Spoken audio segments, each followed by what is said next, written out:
जानेंगे। अभी तक हमने खाली 0 to 9 डिजिट्स की हेल्प से नंबर्स को बनाना सीखा है।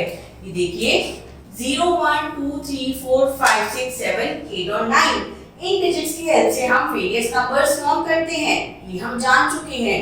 लेकिन बच्चों एंशिएंट टाइम में यानी पुराने टाइम में रोमन्स जो थे वो इन डिजिट्स को यूज नहीं करते थे टू रिप्रेजेंट नंबर्स। वो डिफरेंट सिंबल्स को यूज करते थे नंबर्स को रिप्रेजेंट करने के लिए। तो चलिए जानते हैं रोमन न्यूमरल्स के बारे में। जिन न्यूमरल्स को वो रिप्रेजेंट करते थे उन्हें कहा जाता था Roman numerals. They were written in different scripts. बच्चों जो हम डिजिट्स यूज करके नंबर्स बनाते हैं उन्हें कहा जाता है हिंदू अरेबिक डिजिट्स। तो इसका मतलब 0 to 1, 0 to 9 डिजिट्स को क्या कहा जाता है? It is called as Hindu Arabic digits.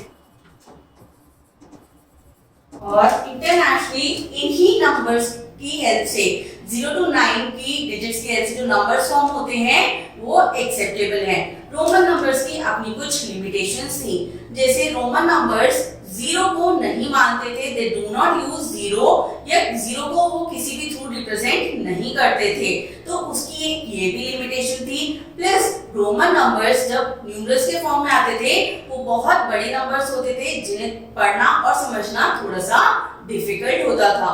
तो इसलिए इन लिमिटेशंस की वजह से रोमन नंबर्स वाइडली एक्सेप्टेड नहीं हुए और वो लिमिटेड रहे। लेकिन बच्चों कुछ जगह हम आज भी रोमन नंबर्स को यूज करते हैं। फॉर एग्जांपल हम अपनी क्लास नंबर को रिप्रेजेंट करने के लिए, जैसे you study in 3rd class, तो आप उसे कैसे रिप्रेजेंट करते हैं? Using 3 eyes. तो ये आई क्या रिप्रेजेंट करते हैं? That you study in class 3। तो रोमन्स ने नंबर्स को फाइनली किसकी हेल्प से रिप्रेजेंट किया? Romans represented Roman numerals formed with 7 symbols। उन्होंने 7 symbols या जिसे हम कह सकते हैं 7 letters को यूज किया to represent numerals 1, V, X, L, C, D, M। चलिए देखते हैं कि ये क्या वैल्यू रिप्रेजेंट करते हैं। I रिप्रेजेंट करता है 1 को, V रिप्रेजेंट करता है 5, X represent 10, L represent 50, C represent 100, D represent 500 और M रिप्रेजेंट करता है 1000 को। ये है बच्चों रोमन न्यूमरल्स इन हिंदू अरेबिक सिस्टम। बच्चों इनमें से L और D अपने आप को इंक्लूडिंग V ये रिपीट नहीं होते हैं, बाकी डिजिट्स रिपीट हो सकती हैं या बाकी लेटर्स रिपीट हो सकते हैं। So here we have the different combination of Roman numerals। ये Roman numerals हमें काउंटिंग दिखा रहे हैं from 1 to 100। चलिए पहले इनके रूल्स के बारे में जानते हैं, then we will study the counting rules for writing Roman numerals। Rule number 1 क्या है बच्चों? When certain Roman numerals are repeated, the number represented by them is their sum। तो बच्चों जब भी कोई रोमन न्यूमरल को हम रिपीट करके लिखते हैं वो कौन से नंबर को रिप्रेजेंट करता है, ये हम कैसे निकालते हैं?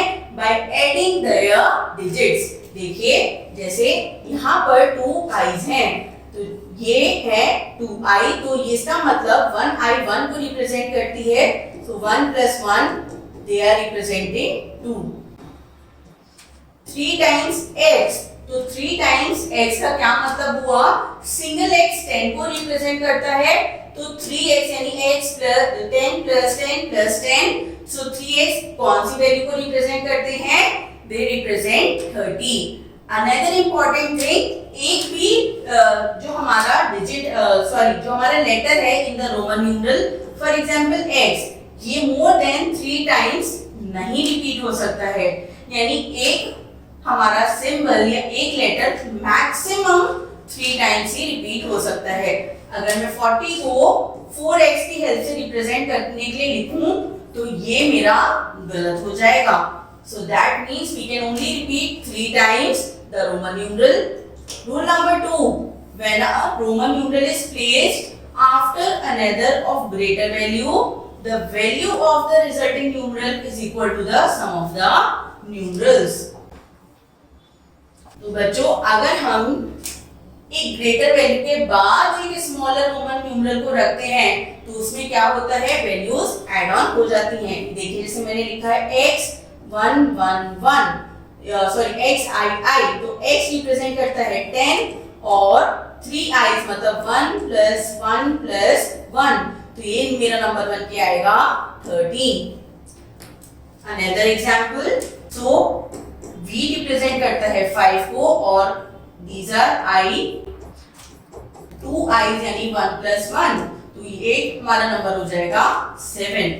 Roll number 3, when a Roman numeral is placed before another of the greater value, the value of the resulting numeral is equal to the difference of numerals। तो बच्चों अभी हमने जाना कि अगर एक छोटा रोमन न्यूमरल किसी बड़े न्यूमरल के बाद में यानी आफ्टर प्लेस होता है तो हम उसे ऐड करते हैं, लेकिन इसका रिवर्स, अगर मैं i को पहले लिख दूं देन v, तो इसका मतलब क्या हो जाएगा, v यानी 5 में से मैं उस छोटे वाले न्यूमरल को सब्ट्रैक्ट करूंगी, तो iv कौन सा रोमन न्यूमरल रिप्रेजेंट सॉरी कौन सा नंबर रिप्रेजेंट करेंगे, दे विल रिप्रेजेंट 4। अगर मैंने लिखा है vx, लेट्स टेक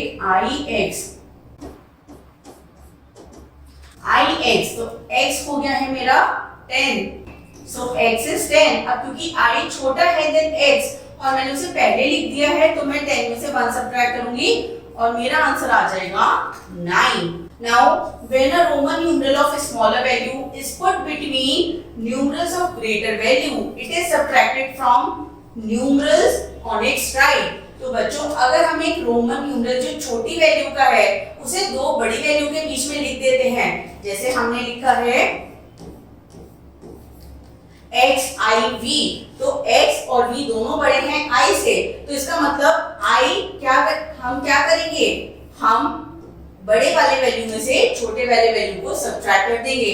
सो 10 + 5 - 1, तो ये आंसर हो जाएगा 14। तो इसका मतलब xiv किसे रिप्रेजेंट कर रहा है, 14 न्यूमरल को। चलिए अब करते हैं इसकी exercise. Compare the following numbers and fill in the blanks with less than, greater than or equal to। तो बच्चों अब हमें नंबर्स को कंपेयर करना है, लेकिन हमें नंबर्स नॉर्मली कंपेयर करने आते हैं, नॉट विद रोमन न्यूमरल्स। तो अब सबसे पहले हम अपने नंबर्स को रोमन न्यूमरल्स को नंबर्स के फॉर्म में लिखेंगे। इट इज xii, तो बच्चों ये कितना बन के आया है 12, और ये है vii, तो vii बनता है हमारा 7। तो बताइए 12 और 7 में से कौन सा ग्रेटर है, 12 is greater than 7। Next xi, यानी हम दोनों को ऐड करेंगे, सो xi इज 11 और xi अगेन 11, तो ये दोनों कैसे हो जाएंगे, they are equal. Next xv, x होता है 10 और v होता है 5, तो ये हो जाएगा 15, और xvi यानी 10 + 5 + 1, so it is 16, so which is greater, 16 is greater।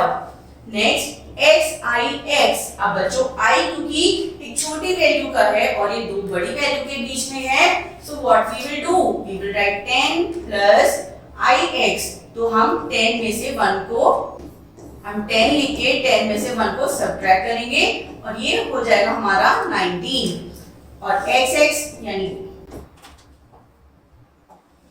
10 + 10, this is 20, तो 19 और 20 में से कौन सा ग्रेटर है, 20 इज ग्रेटर देन 19। चलिए बच्चों अब हम एक बार हमारी काउंटिंग करके देखते हैं, how can we write Roman numerals with our counting. So 1 को हम रिप्रेजेंट करते हैं सिंगल i के साथ, 2 क्या होगा हमारा,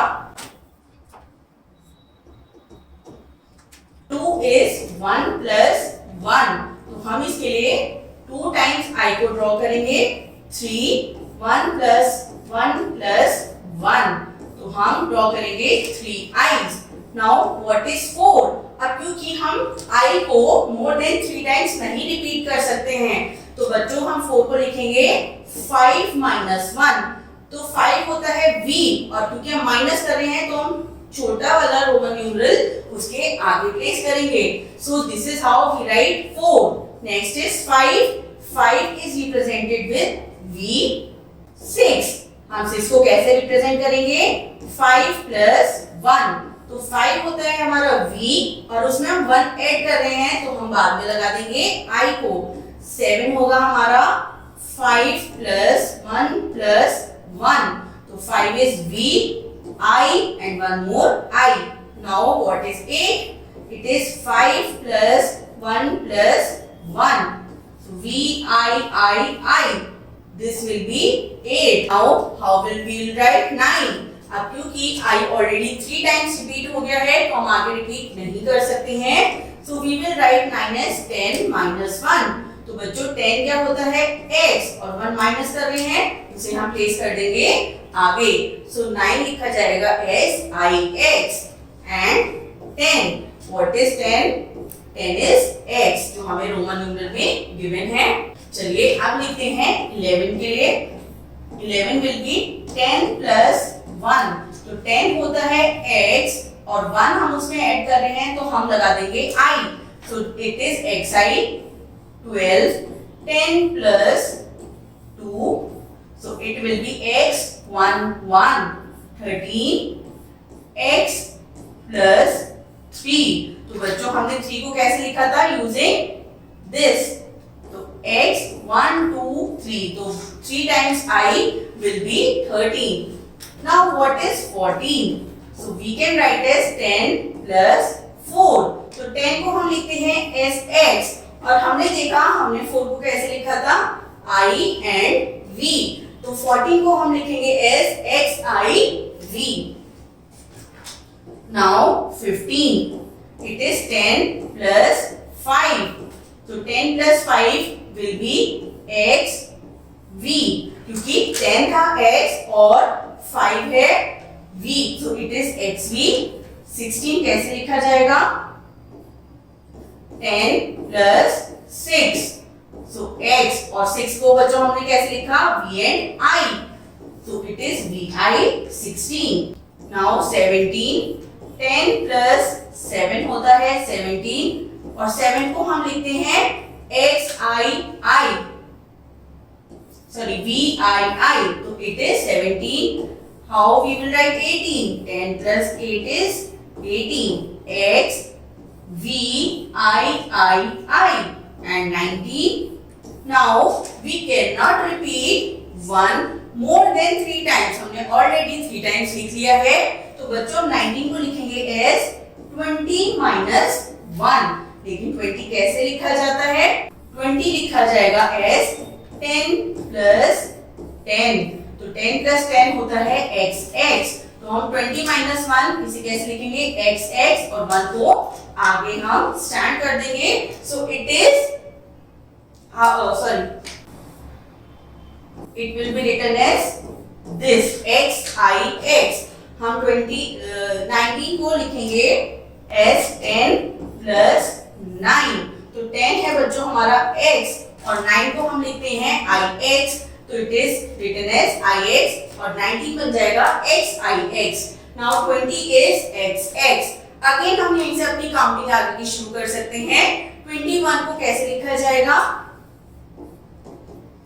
It is 20 plus 1, so we will write xxi.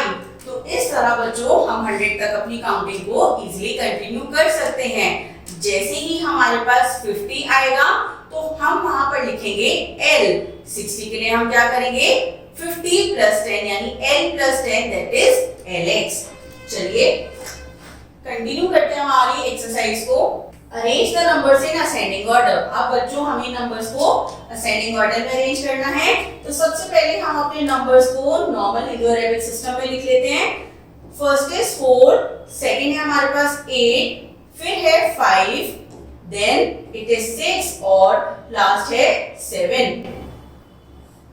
अब हम इन नंबर्स को इजीली असेंडिंग ऑर्डर में अरेंज कर सकते हैं. What will be the order? 5 6 7 4 5 6 7 and 8. तो बच्चों अब हम क्योंकि हमें रोमन न्यूमरल की फॉर्म में लिखना है, so first we will write 4, then 5, then 6 7 and then 8.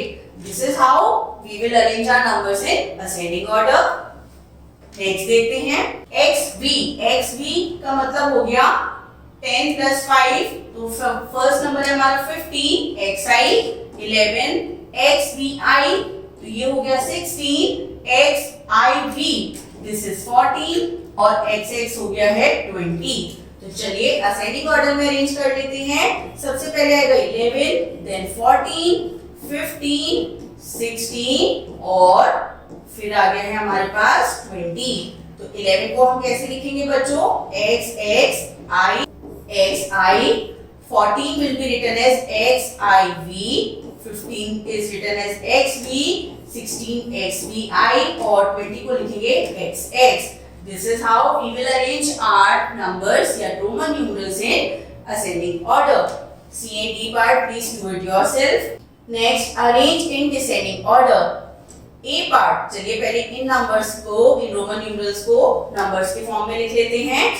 2, 4, 3, 6 and 8। अब क्योंकि हमें डिसेंडिंग ऑर्डर में अरेंज करना है, so we have to arrange our numbers from greatest to smallest। तो सबसे बड़ा है 8, then 6, 4, 3 and then it is 2। तो चलिए बच्चों 8 is VII, VI is 6, 4 को हम लिखेंगे IV, 3 को III and 2 को II। So this is how we will arrange our number in descending order। एक और एग्जाम्पल देखते हैं।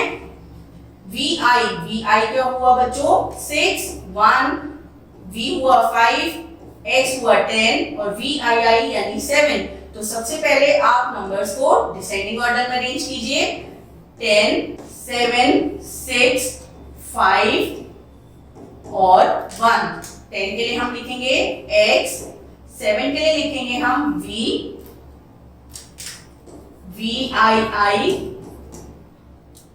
6 के लिए लिखेंगे हम VI, 5 के लिए ओनली V और 1 के लिए I। This is how we will arrange our B part for descending order. C and D part, please do it yourself. I hope you enjoyed this lesson of Roman numerals. Thank you.